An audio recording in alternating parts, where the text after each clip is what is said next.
9-10 मुहर्रम की दरमियानी रात अमर बिन साद इमाम अली मकाम के खेमे में आया और आके कहने लगा हुसैन बातें दो ही हैं, आपको बैत करनी है या जंग करनी है। तो इमाम अली मकाम फरमाने लगे कि मुझे एक रात की मोहलत दे दो, एक रात की मोहलत, सवेरे बताऊंगा क्या करना है। 9-10 की दरमियानी रात अमर बिन साद ने कहा ठीक है मैं सवेरे आ जाऊंगा। हजरत अब्बास रदी अल्लाह तआला अन्हु हाजिर बारगाह हुए तो इमाम अली मकाम से अर्ज करने लगे भाईजान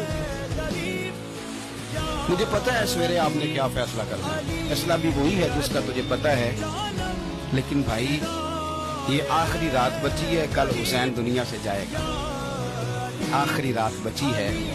दिल करता है कि आज की रात ना मैं रज रज के अपने रब को सजदे करूं, मैं जी भर के उसकी इबादत करूं, ये पेशानी उसके हुजूर नाज झुके।